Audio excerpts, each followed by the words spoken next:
Here we go, Brownies. Here we go. Here we go, Brownies. Here we go. Yeah, this for my dogs from the east to the west side. You rockin' brown and orange with me, baby. Let's ride. Represent the land, let them know. Tell them, here we go, Brownies. Here we go. Yeah, here we go.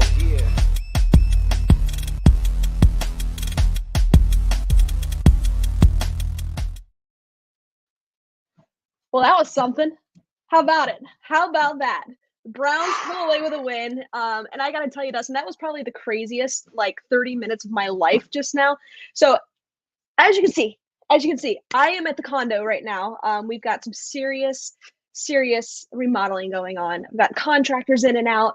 And of course, as soon as Jake Moody lines up to kick the ball, contractor walks through the door. I'm like, you've got to be kidding me. So I said, you're going to wait 1 second. Dogs are going crazy. Then what do you know?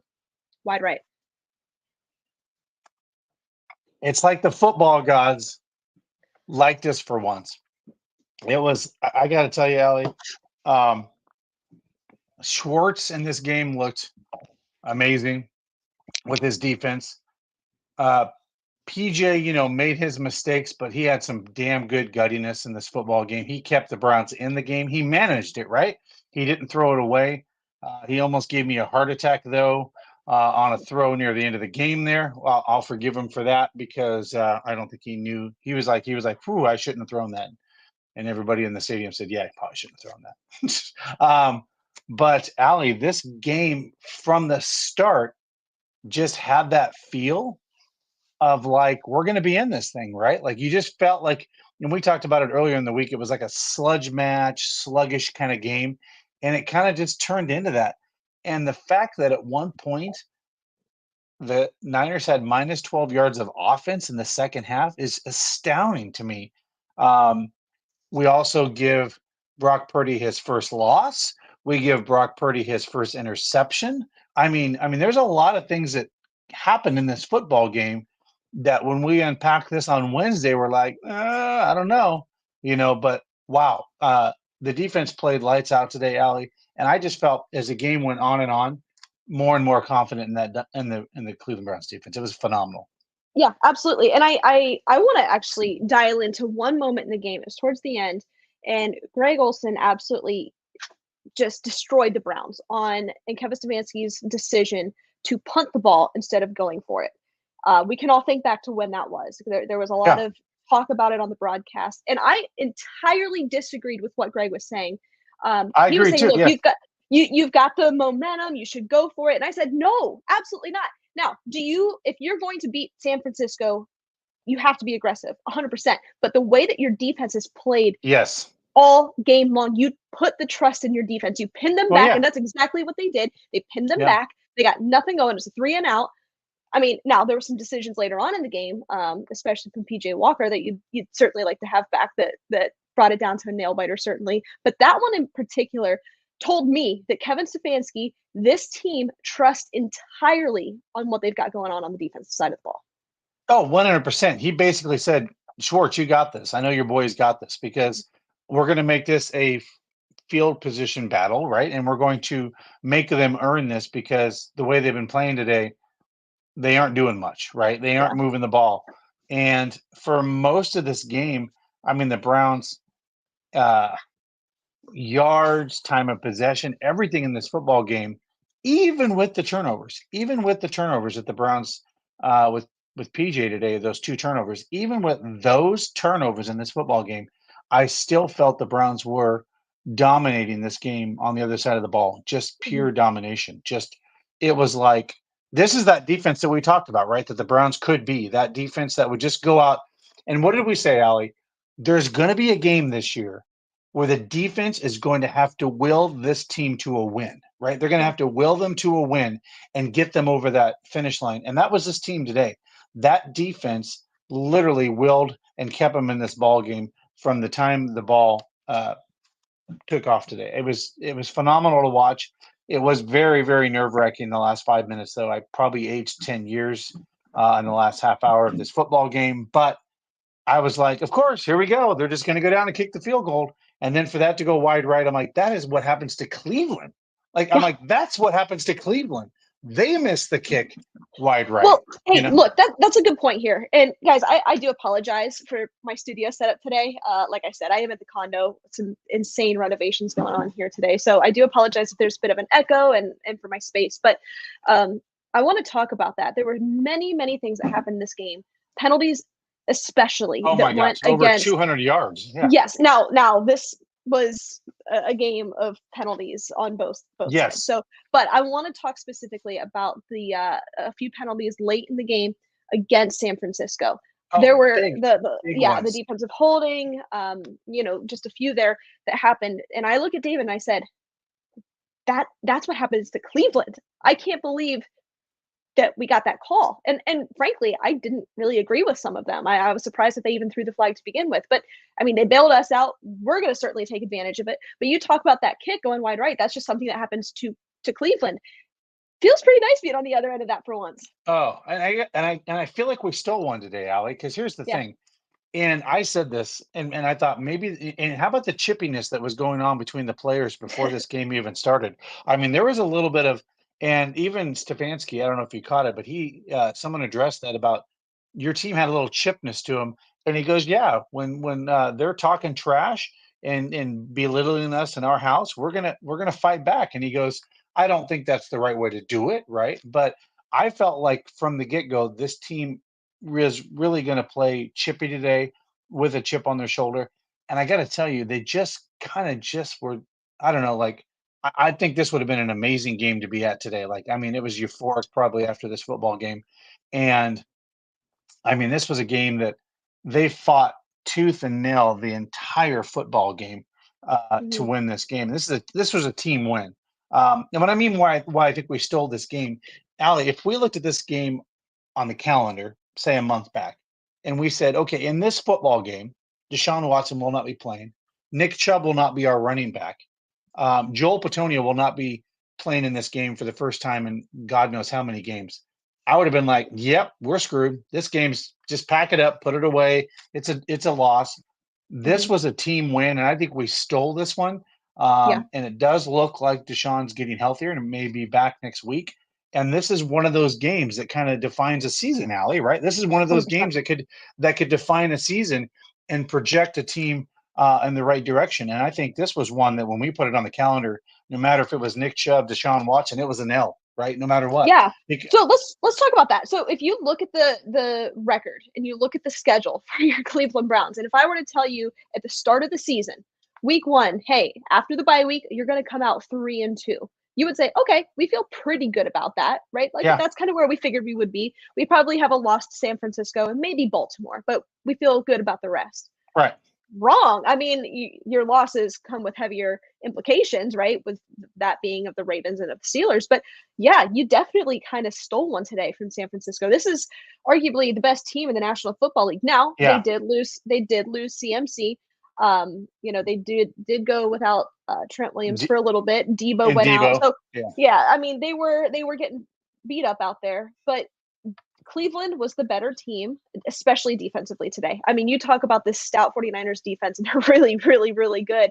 But Cleveland's defense was elite today, and frankly, it really wasn't even close. So yeah, it was a sight to see. And I want to talk about too, Dustin, you mentioned, man, this would have been a great game to be at.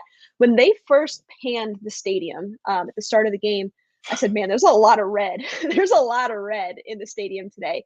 And obviously it's a crappy day in Cleveland. Most fans thought, well, without Deshaun, there's no way we pull this off. Let's go ahead and sell the tickets. And I think that's what a lot of people did. So you could hear shame on you. Shame on you. You could hear you the should chant turn and the your season tickets in. Shame.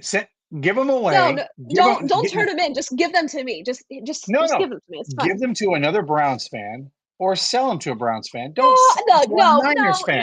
No. Okay, all right. We're not going to do that. I'm just saying. Why are you selling to a Niners fan? Come on. They're making money. Hey, times are tough. So I'm not going to knock anybody for doing that. But at the end of the day, there was Allie, would you sell your tickets to a Steelers fan? Well, I don't have season tickets, so I can't. If you did, no, you wouldn't. No, you wouldn't. Well, I live in the Carolinas, so I. You know what I'm saying? You wouldn't do it. You wouldn't do it. No, that's fair. But look, this was a stadium that was full of Niners fans, and look, we know that they travel well. That's just a Yeah. historic team. So it was weird to see that in First Energy Stadium that it wasn't full of Browns fans. So to your point of it, kind of stealing the win, you really did, and in front of a lot of the 49ers crowd. Yeah, and there was a lot of Browns fans there, but they Of course, definitely, of course. yeah, yeah. I mean, there was Yeah. a ton of Browns fans there because when they panned it and the stadium was going crazy. But Oh you're yeah. right, there was probably a few thousand, probably a few More than what thousand. more than what we're used to seeing, I would say. Correct. I would agree with that, but I got to tell you, I'm glad they came to Cleveland. I'm glad they had some wonderful food in Cleveland. I'm glad they spent some time and used and spurred the economic activity and left with a loss. I'm okay with that. I'm okay with that. So I've done that. Hey, Yeah. I've done that plenty, but Let's no, get that was into it crazy. here. Let's talk some stats, but before we do so, excuse me, if you're wondering what you should have for dinner, the answer for you is Angelo's Pizza. Head on over to Lakewood to get your hands on the best pizza in all of Northeast Ohio. And while you're in the area, stop by Cleveland Whiskey or visit clevelandwhiskey.com to shop now for, after a long day, a long rainy day in Cleveland, whether it's a win or a lose, sit back with a drink, head on over to clevelandwhiskey.com. Let's talk some stats. Dustin, Brock Purdy, he went 12 for 27, 125, one touchdown, one interception. Now, the touchdown wasn't really much of a throw. It was just more of a little pop pass type of thing. His longest on the day was 33 yards, but 3 sacks on the day with a 55.3 rating. PJ Walker, let's talk about this. 18 for 34, 192, no touchdowns, 2 interceptions, 2 sacks on the day with a 45.2 rating. Now, those stats really aren't pretty, but and I want to highlight too, some of the decision making by PJ was tough today, but you have to imagine and anticipate that him being out there for his first start in Cleveland, going up against a crazy defense in San Francisco, I'm sure you're a little bit nervous. But at the end of the day, why you're not going to see in the stats are some of the gutsy decisions that he made. You're Yeah. not going to see the grit that he played with. And I'll tell you what, I loved watching him today. I thought he's got pretty good throwing mechanics. I think he's very athletic. Some of Hmm. the pressures he was able to get out of today, Oh yeah. it was a lot of fun to watch. Now, it was a crappy environment, a lot of rain, wind, what have you. He'd like to have some of those throws back. There was a couple that fell short. It wasn't perfect, but overall, for your third string quarterback, essentially, man, what a day. Well, and if you look to last year, and I think this is correct, he beat Tampa Bay last year. He beat a Tom Brady team when he was with Carolina last year. So he's got That's some correct. Yeah. gut to him. He's got some gut and grit to him. And that's what I took away from him today. He just was gritty all day, right? He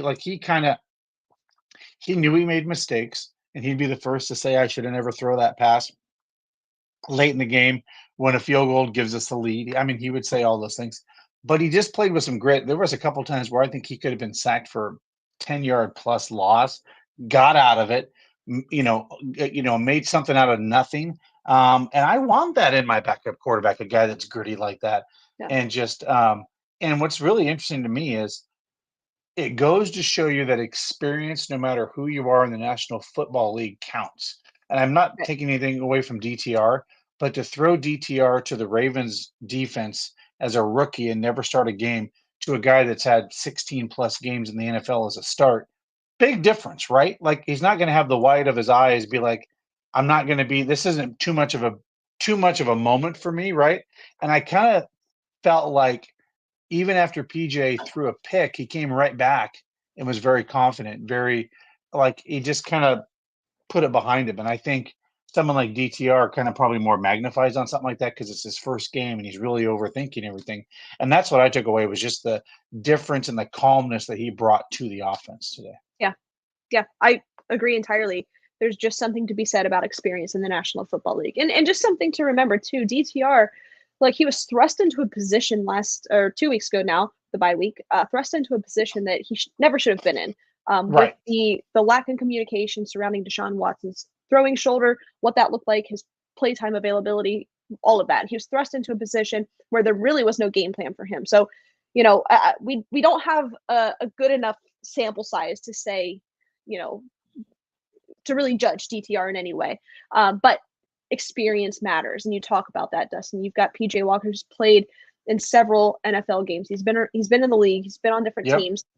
He's got that experience. And frankly, he's got more wins than he does losses in the National Football League. Well, And that means something. Well, and what's interesting, he was in the XFL and threw the most touchdown passes in the XFL. So he's even played at different levels where he's had high caliber success, right? So, Yeah. I mean, with that comes confidence, right? I mean, Mhm. when you have that kind of experience, you're just going to go out there. And I think it was David Njoku this week said, "Don't be surprised if you don't see a really good game out of PJ Walker this week. Like he's gonna be fine." And even Stefanski said he felt confident going into this week, even though you're going up against arguably the best team in the National Football League. Yeah, absolutely. Your Browns defense holds Christian McCaffrey to 43 yards on 11 carries. His longest of the day was 27 early on in the game. Now, he did go out with an injury, so that does speak to some of his limitations here. Brock Purdy rushed for 7 yards on 3 attempts. Let's talk about your Cleveland Browns rushing leaders so far in this game. Kareem Hunt, he was 47 yards on 12 carries. His longest on the day was 16 yards, 1 touchdown. Jerome Ford, he was 84 for 17, his longest 22. You look when you look at the stats here, I think it's also in alignment with what happened with PJ Walker. You're not going to see in the box score some of the grit and some of the decision making and some of the blocks that happened in the run game.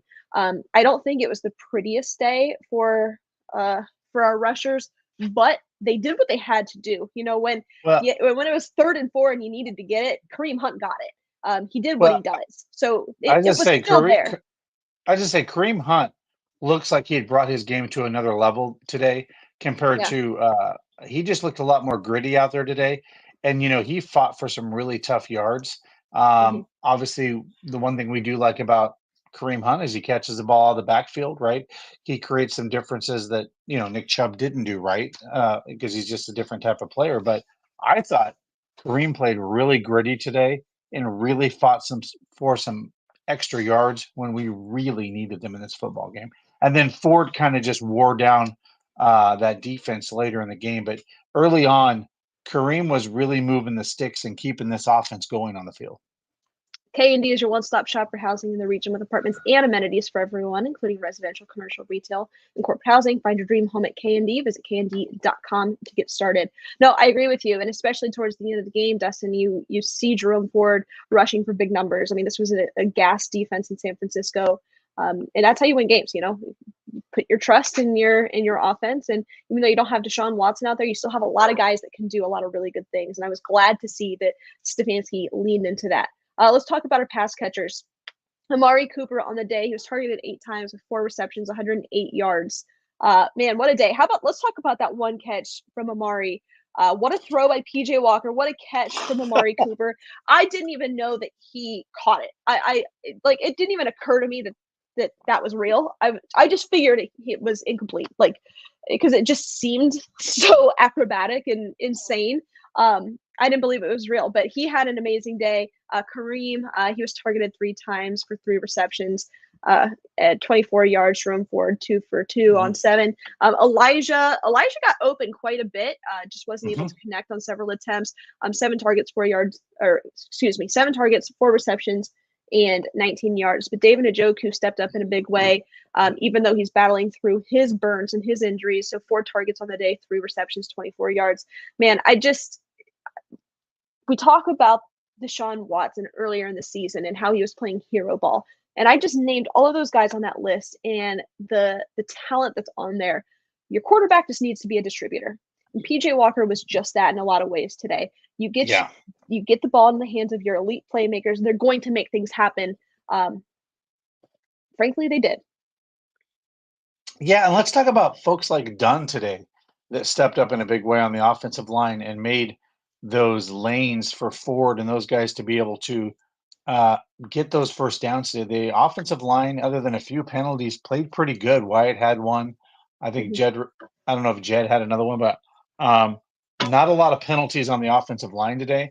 But yeah, I mean, it was other than that. I mean, obviously you want to take the penalties back. There was a ton of penalties in this game, and it was like, and some of them I was a little peculiar by, because at some point I'm watching refs pick up flags. Like, are you just flag happy today? Are you just throwing flags to throw flags? Because it was like it was almost like they weren't letting them play the game a little bit, and they were just.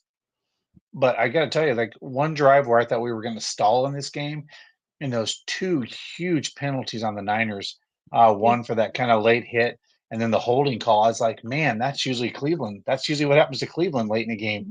You know, we're playing aggressive on defense, and the refs went the other way with it. If anybody was in Vegas and putting money on the Browns and the over, they were sitting pretty today because that was. I mean, we were almost 10-point dogs in this game. 10-point dogs. I mean, that's a big. I mean, that's. I mean, this by far is going to be the biggest upset in the NFL this weekend because I don't think anybody on any television set, other than that they lived in Northeast Ohio, picked the Browns to win this game. Like it just, even as Browns fans, I mean, you and Allie, we sat on this podcast and said, yeah, we didn't. We were like, hey, sorry guys, it's not going to be a pretty week. And do you know what I said? I said, look, here's the matchup. Hope they have an off day. And you got that. And it wasn't even an off day. Our defense just played great. I mean, they confused. Yeah. And I said, look, I said, if catch them on an off day, you can kind of lean into the Cleveland weather, but also if your defense can force some turnovers, you're going to be sitting in a much better position than you would otherwise. So look, when that happens, when your defense plays like that, you're going to be in these games. I've said on this podcast, you know, the Cleveland Browns, they can beat anybody in the league, but they can also lose to anybody in the league. So as long as they can do this consistently week in and week out, especially defensively, it's going to make things a lot easier. But this was a game, Dustin. This was a game that mattered not so much from any divisional implications, right? If you were going to lose a game, you could have lost this, and it really wouldn't have mattered in terms of the divisional race, essentially. However, while the game essentially didn't matter for that respect, it mattered in such a bigger way for the confidence of this team, for the confidence of this defense, for the buy-in of PJ Walker for however long we have him, for Jerome Ford, for Kareem Hunt to just continue to work together, for this offensive line, for Michael Dunn to step in for Joel Bitonio and not have his name called essentially the entire game, for that confidence to be built, for the chemistry to kind of just become enhanced. This was a really big deal. You go into an Indianapolis team, going up against the Colts. That's a massive game in terms of implications in the AFC. That is a massive, massive game. Now, you'd love to have Deshaun Watson for it, but if not, you feel okay with what we've got in PJ Walker for right now. The buy-in here is really important. So while this game didn't matter in a lot of ways, it really did. It really, really did in terms of confidence. Well, if you think about it, like if you can go down and you can beat, say, an Indianapolis Colts next week and be 4-2, and then go out to Seattle and build off this momentum, and you get Deshaun back, well, kind of we talked about it. You're out of that tough part of your schedule, right, Allie? And if you come out of that tough part of your schedule 4-2, you feel pretty damn good, right? Right. Like now you feel good, right? So now you're like, okay, we weathered through the first 6 games and we're 4-2. Okay, that's about what we thought would be our best case scenario, right? Or close to it, right? 5-1, I think, was what we thought would be perfect, right? We lose the Niners and whatever, but you come out of it 4-2 and you build on that momentum. That's a big deal. That's a big deal for this team. And maybe this is one of those games that just galvanizes a team. And I think this week the Browns really had to internalize a lot and really kind of lean on each other in this game. From what Stefanski said, they had a great week of practice, and typically that bodes well into the game, right? I think these guys just had to internally find themselves and say, look, guys, everybody in the world doesn't think we're going to win this football game today, but we feel good. We feel confident rolling out with PJ. We've had a great week of practice. As he said, he got all the first team reps this week. Let's go out and win this thing, right? Like, I think that was kind of the mentalness. And this Browns defense, I mean, what a difference bringing Schwartz in this year and what that's meant to this football team. It's the difference in this football game, because you have that kind of unit go out every week, Allie. I feel completely confident. And there was a couple of times where the Browns could have had a couple of their picks where one just went right through a couple of the defenders' hands. And I'm like, and I'm just like, damn, like we had some other opportunities in this game where Purdy just didn't look so pretty. I mean, he literally didn't look pretty in this game. And it made me kind of think like, why is there so much excitement for Purdy? You know what I mean? And I guess where I'm saying that when Purdy has to play an elite defense, he looks like an average quarterback. And I know there's some guys out there, like I'm trying to think of the guy that does the show. Anyway, it's all those guys that sit on the set and they call it the mountain of quarterbacks, right?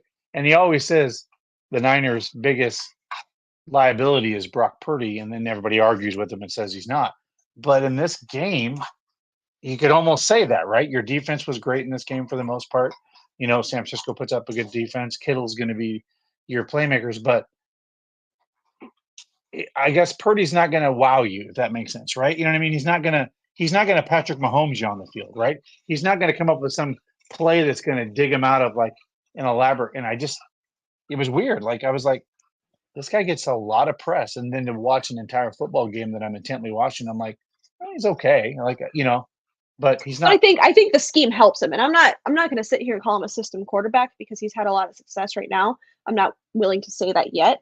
Could I see that becoming the case? Yeah, I just think you have to give credit to the Shanahan scheme and what they do over there, and just the skill position players. You've got a guy that can manage within the system, and they even said that on the broadcast. Like, look, the scheme can be as good as it possibly can be, but until you have somebody that can operate within that system, it's junk.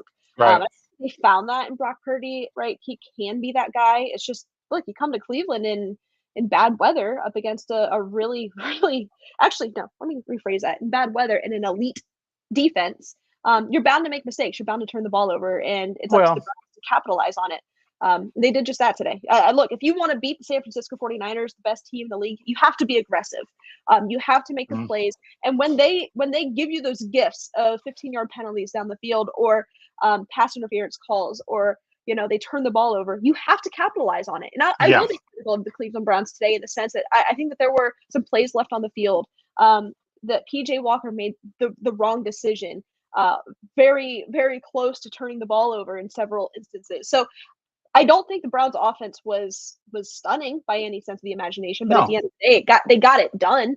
I don't feel entirely comfortable rolling out with how this performance was today, down the stretch of the season, but like it was okay. It got the job done. But you have to capitalize. If you want to win in these games and you want to be competitive against really, really good football teams, you have to be aggressive. But you can't be stupid. And that's where I do want to give credit to Kevin Stefanski today. Look, I know that we've been critical of him on this show lately. And I think today he put PJ Walker in a great position to be successful with the calling, with the sequence of the play calling. And I know that there was some heat on the play call towards the very end of the game where PJ almost threw an interception, but I put that on PJ, not on Kevin. I mean, PJ even said he said go down. Yeah. So, in the post game, even Stefanski goes, yeah, that wasn't the play that was called.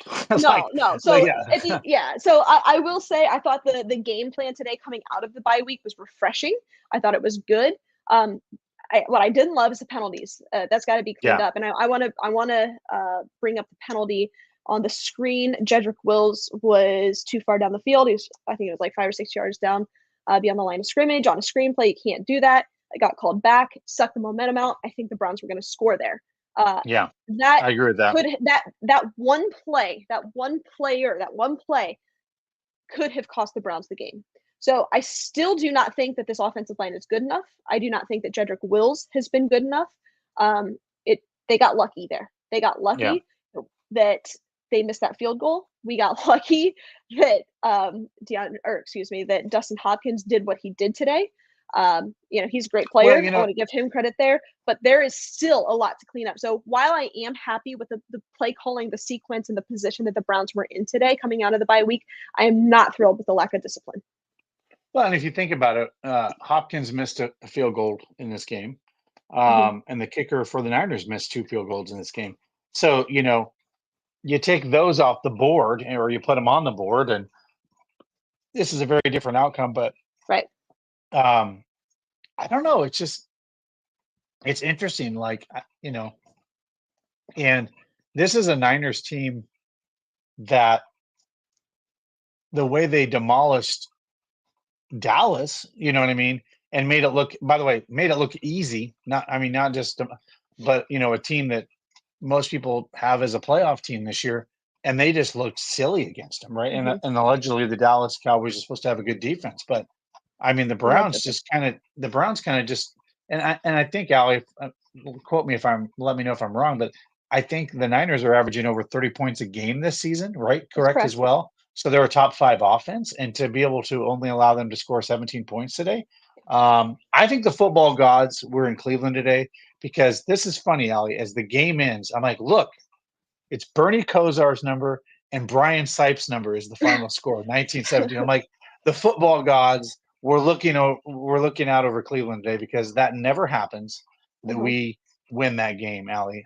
Yeah. The only time I can think back to where we win a game like that was the year that we were going to go winless and we kicked that field goal against the Chargers, Yeah. on Christmas Day or whatever the hell that was. Yeah. Um, that's the last time where we're in a situation where we're on the good side of something. But I got to tell you, this game was great. I hope this is a great momentum builder for the For Browns sure. team. Yeah. And even Deshaun was out there. He was cheering the team on. You could see him. He was running, kind of down the field, trying to cheer them on. So hopefully he can come back because they need him, right? I mean, they're going to go through a stretch here where they're going to need him. It's a long season, and I kind of look at this now and I'm like, okay, maybe it was good to have him heal for an extra week and Right. get that thing right 100%. Because guess what? It didn't cost us a damn thing, actually, at all. Didn't cost us a thing. And actually, maybe this is a blessing in disguise later on in the season when he's at full health and he's not bruised up. So I don't know. Yeah, no, I think I do. I think that's a fair way to look at it because again, we talked about this game going into this week. We said, look, I guess if you are going to lose a game, this is an okay one to lose just because of the divisional implications. But you come away with a win. You get a win here, and you feel a lot better. And to your point, you don't lose anything by him sitting out. So getting him to full health will certainly help you down the stretch as long as your team can just continue, on this path. But look, we were critical of this team up until this point, and I think it's still fair to hand out some criticism. Like this wasn't a pretty win necessarily, but Yeah. it's a lot easier to talk about those hard things, those criticisms when you come away with a win because this is really exciting. And I just hope you're right, Dustin, that this is a momentum builder that we can kind of Mhm. ride the wave here and put that Baltimore game to bed. It's ugly. It's done. It's dead. Let's move on and get back to the fun team that we had in week 1. Let's get back to the team. Let's just look at all the wins. Cincinnati, Tennessee, and now San Francisco. Man, they won in fun ways. They were creative. They Yeah. were aggressive. There's kind of a common theme there in all of those wins. And when they play with that life, good things happen. Good things happen because this Well, defense is having fun. and if you look at the Pittsburgh game, like in every sense of the word, the defense played great in that game, and we should have won that game. So this is actually really a team at the end of the day probably should be 4-1, Sure. because that was a game that we just gave away in that game. I mean, the defense scored 14 points in that game for the Steelers. So I mean, if you look at the scheme of things, we really should only have one loss in the season, and that would be the Ravens. I mean, Baltimore. Yeah. yeah. I mean, that was a true loss, right? Like that was a beating, Mhm. right? But Yeah. other than that, this team has been in every single game, right? They've been not only they've dominated their opponent, or they've been in every game, right? So, Mhm. yeah. So I feel confident going in against the Colts this week, and Mhm. maybe Joel Petonio will be back. Maybe some of these guys will come back and will be healthy. Um, no, I think it'll be a great game to look forward to watching next week. And I got to tell you, I was kind of dreading going to Seattle in a couple weeks, and I'm like, bring it on, because we're 3-2 and we got momentum. Let's go. So it's like, Hey, you know what? It's a dangerous thing, dangerous for the other teams. Real quick here, guys, if you don't have Stadium Mustard in your kitchen this season, you are doing it wrong. The iconic brand, the iconic taste, beloved from ballparks to backyards and everywhere in between. Stadium Mustard is a smooth brown mustard rich in both taste and tradition. It is loved by millions. Head on over to stadiummustard.com to shop now. By the way, if you are sitting on an old beat up couch right now, or you need a new recliner to watch your Cleveland Browns in, and you don't like going to these rainy games in Cleveland, you like watching it from your living room, head on over to Cleveland Furniture Company right now. They buy their furniture in bulk direct from the factories. They save their customers money. So head on over there today if you were looking for any piece of furniture for your home. Dustin, wow. And you know what I was going to say with that? If you're sitting on that couch or recliner, I know Allie's a big fan of this. Have a bottle of red wine while you Mhm. watch your Cleveland Browns game with the Here We Go Brownies wine, which you can go and purchase at LorelloVineyards.com. And a few dollars of every bottle goes back to the Greater Cleveland Food Bank, folks. Um, Larry called me after the game. He was hoarse. He couldn't even speak. He goes, "That was insane. I don't know why we won this game, but we did." So crazy, crazy game. I don't think anybody's going to sleep in Cleveland tonight, Allie. They're all going to be up for a while. So it's It's gonna be crazy. I would like to be in Cleveland right now. Let's have a little bit of positivity on this show, and let's turn it over to our game balls, brought to you by our friends over at Circle K. Browns fans, get ready for a sizzling sensation that's about to heat up your taste buds. Circle K is bringing you a hot deal this football season. Introducing Circle K's Hot Chicken Wings. And the best part, the price is as hot as the wings themselves. Pick up 6 wings for just $5.99 at your local Circle K today. So what are you waiting for? Gather your friends, your family, and anyone else who craves the ultimate wing experience. Circle K, where every deal is hotter than ever before. Here we go, Brownies. Only at Circle K. All right, let's give some game balls out, Dustin. Before we do the offensive game ball, one thing that I do want to highlight is, I was critical a little bit of the offensive line. I still don't think they're as good as they should be at this point in the season, but partly due to injury, right? But I want to give a shout out to Michael Dunn. We didn't really hear his name in this game. He stepped up in a big way today, and also to DeJuan Jones. He's going up against Nick Bosa, and you only hear his name called once, really, in this game. I think that's certainly a bright spot on your offensive line. Ethan Posick was really good today. Wyatt Teller, even Jet had some really good plays. There's just the inconsistencies that you want to see that get ironed out. So just a quick shout out to them before we give out some game balls. But I'll turn it over to you, Dustin, for your offensive game ball for this game. My offensive game ball for this game, I'm actually going to give this one to Kareem Hunt, and I'll tell you why. Sure. It was just the grit that he showed in this game. It wasn't so much like he was flashy, but man, when the Browns were 3rd and 4, he got a first down. When it was just one of those type of plays where he just had to grind it out to get that first down and keep the offense and the sticks moving, I'm going to give it to Kareem because he kind of really played for the city today, it seemed like, and he really wanted to grit it out and do what he had to do today. Yeah, absolutely. I'm going to give mine to Amari Cooper. He was targeted 8 times on the day with 4 receptions for 108 yards. 108 yards on 4 receptions. I thought he was your safety net. He always is, but also the way that he can just get up and high point the ball in the way that he did, that was unbelievable. And in a huge, huge moment to build that momentum and to keep the drive alive. I'm going to give mine to Amari Cooper, who's just been Mr. Consistent this season. You can just rely on him no matter who your quarterback is, whether it's PJ Walker, DTR, or whether it's Deshaun Watson, or if it's Ali Heisong in the backfield. It doesn't matter. He is going to be consistent week in and week out. So my game ball is going to go to Amari Cooper. Defensively, who you got? You know who I saw a lot today and really creating some disruption is Greg Newsome. Was really showing some really good play today. And he looked really good, and he seemed to be swarming around the football today. I'm going to give it to, other than the entire defensive unit, but if we're individually looking at players, Greg Newsome played a good game today. Yeah, absolutely. I mean, he's been consistent all year. And you're just glad that he's developing into the player that he's become. For me, I think that I'm going to go with the entire defensive unit. I'd love to give this game ball to Jim Schwartz, and I know that we've done that several times on this podcast. But man, this is a defense that plays as an entire unit. I mean, your front 4 gets after the quarterback in a really organic fashion. Your linebackers can do what they're supposed to do, read and react. And then your secondary can just play good coverage. I mean, we had a couple penalties today from MJ Emerson that you'd like to have back. I thought Denzel Ward was really good, but overall, an entire unit that's not just playing well, but they're motivated and having fun. And because of that, give it to Jim Schwartz. I think he's probably the best offseason acquisition by this Browns team. Oh, yeah. Well, and it just goes to show you how crazy, Allie, for the most part, these are the same players other than defensive line, other than a few key positions. But these are the same players, Allie, but just with a different coach and a different mindset. And by the way, yeah, Tomlinson, he looked great today. By the way, I actually ran into him, Allie. I think I told you that Sunday night after that loss to the Ravens. Such a nice guy. He's like a gentle giant. He's a big guy, but man, he had a great game today too.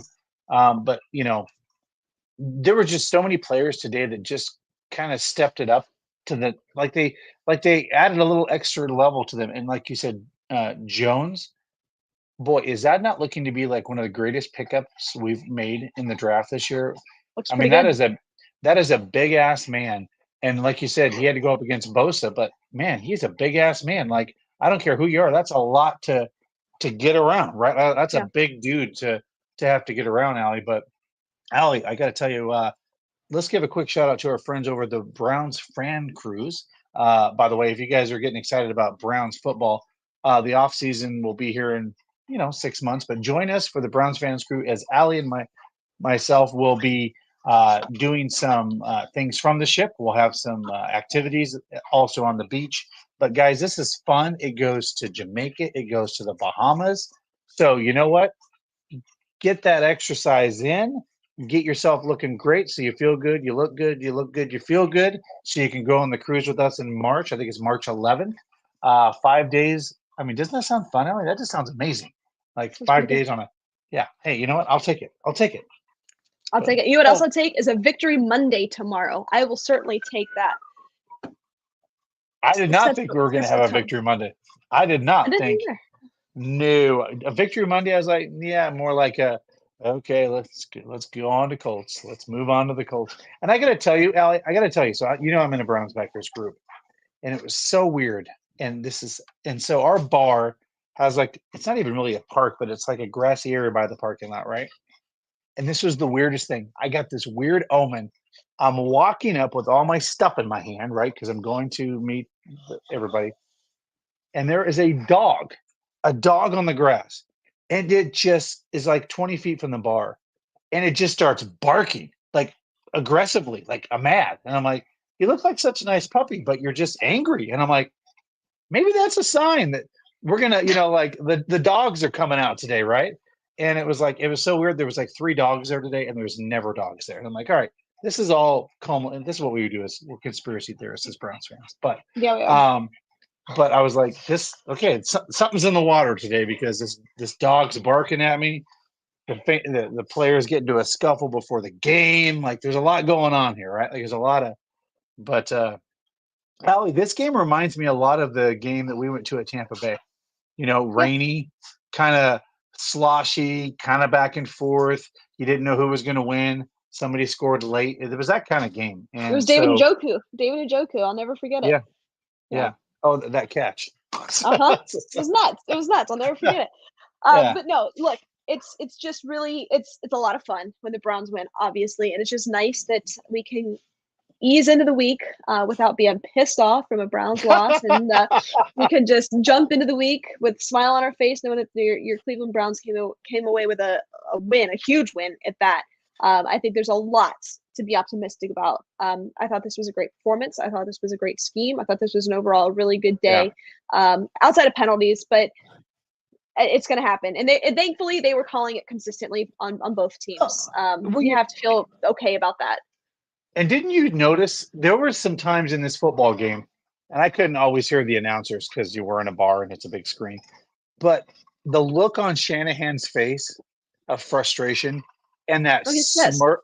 Well, and that smirk from Schwartz, like, I got you today kind of look. Like, it was like a chess match, and you could tell Schwartz was like, I got you. You know what I mean? I got you in this game. And it was interesting to see that kind of dynamic. Listen to this. Mary Kay Cabot just retweeted this from NFL 345 on Twitter. The Browns have allowed 1,002 yards this season, the third fewest team through its first 5 games of a season since 1970. Only the 1971 Baltimore Colts, 836 yards allowed, and the 1970 Minnesota Vikings, 945 allowed fewer. The purple people eaters. That's the purple. So here's my question, Browns fans that are watching this. What do we name this defense? We have to give them an identified type of name. The Steelers had the steel curtain. You had the purple people. Is it time to give this defense a name? I think it is. They're earning it, right? I don't know. I feel like if it's organic and it fits, then Well, yeah, great. of But course. I think Yeah. forcing nicknames, I don't know, comes with a level of like, I don't know. They're playing well as it is. They're playing well. Whatever it happens after the season, I'll be fine with. But Yeah. look, I'm not superstitious, but I am a little stitious, and I just don't want to jinx anything good going on for this team. Well, and Al, you brought up a great point. You're like, when you talk about football, you're like, yeah, I can get mad at the Buckeyes, but man, the Browns really get me worked up. They do. Like, you're like, There's nothing like it. you're like, I can roll off a Buckeye, but you're like, and by the way, I don't even want to get into what happened to my Boise State Broncos late last night. A Hail Mary onside kick to win the game 31-30. I don't even want to talk about that because that is disgusting all the way around. But yeah, I was like, okay, great. 2 losses this weekend. Boise State, I thought could pull it off, but nope. And now I got to go watch my Browns play. So, Yeah. by the way, nonetheless, anybody that's watching football, developing news, Jimmy Garoppolo is doubtful now to return against the Patriots with a back injury.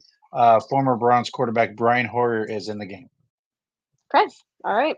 There you have it. And with that, it is time to go catch some football. Thanks everybody for tuning in. This is a lot of fun. It's a lot more fun doing these post-game shows when the Browns come away with the win. I'll tell you that right now. It's a lot easier for us to do. So thanks everybody for tuning in. Be sure to check us out Wednesday, 8 p.m. Eastern. It will be a lot of fun. We will see you then. We will see you there. Stay safe, stay healthy, and as always, Browns fans, go Browns.